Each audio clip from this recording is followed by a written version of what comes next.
मी Zubair वडसंकर, दुचासी NGOचं president. तर आही शेख हे जे 9 वर्षाचा होता, दोन दोन दिवस अगोदर त्याची मृत्यू झाली. जे घटना झाली इकडं त्या दिवशीच आम्ही इथं आलो. येऊन आम्हाला कळालं की हे जे झालं आहे ते टोटली जे इथं झालं आहे एक लापरवाही जे सांगतो आपण, लापरवाही झाली इकडं. कारण मी स्वतः टोटल साईट व्हिजिट केलो. कंपाऊंड जे तिने कंपाऊंड मारलेलं आहे म्हणले, कमीत कमी 4 ते 5 जागी कंपाऊंड ओपन होता आणि एक आही शेकच नाही. त्यानंतर दुसऱ्या दिवस पण आम्ही व्हिजिट केलो. त्यानंतर आम्हाला कळालं की तिथं म्हणजे मी स्वतः पर्सनली तिथं व्हिजिट केलो माझी टीमसोबत. तर आम्हाला दिसलं की टोटल 4 ते 5 साईडनी ओपन आहे आणि दुसरे मुलं पण खेळत होतो. हे जे व्हिडिओज पण मी लोकप्रधान न्यूज चॅनलला देतो. कारण आणि दुसरी गोष्ट, ह्यांना काहीच माहीत नव्हतं. जसं की ह्यांना विचारलो मी की काय झालं, कसं झालं. त्यांना पूर्ण त्यांच्या दुःखामध्ये होते.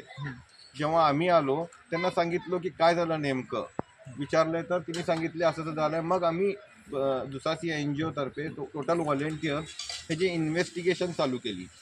ह्याच्यात आम्हाला कळालं की टोटल लापरवाही आहे. हां, चला जागा मालकाची लापरवाही आहे. आणि तिथं आम्ही गेल्यानंतर वॉचमॅन नव्हता. इवन पूर्ण 2 तास मी तिथं होतो. मला तर कमीत कमी आम्ही एक 4-5 जण गेलो होतो व्हिजिटला आणि ह्यांचे घरचे 4-5 जण होते. आम्ही 2 तास तिथं बघत होतो की कसं पडलं. कॅमेरा वगैरे होते तिकडं.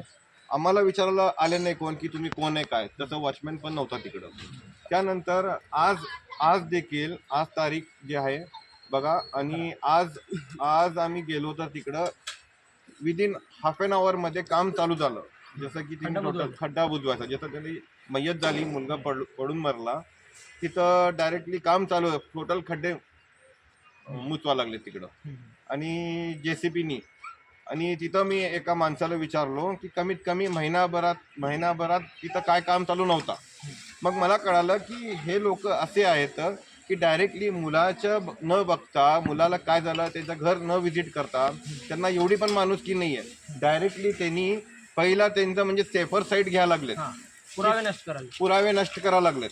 हे जे पण व्हिडिओज मी लोकप्रधान न्यूज चॅनलला देतो की टोटल JCB आणून तिने टोटल मागणी काय नाही आहे. माझी एक NGO तर्फे आम्ही टोटल चाइल्डवर काम करतो.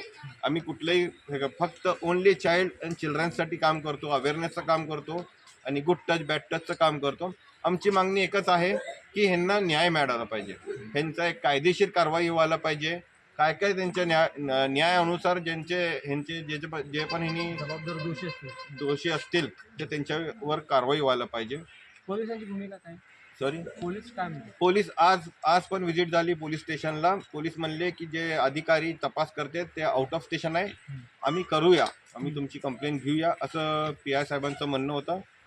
तर उद्या त्यांनी आमची कंप्लेंट घेणार आहे. तर बघूया उद्या पोलिसांचं पण चांगलं सहकार्य आहे स्टार्टपासून, असं नाही की.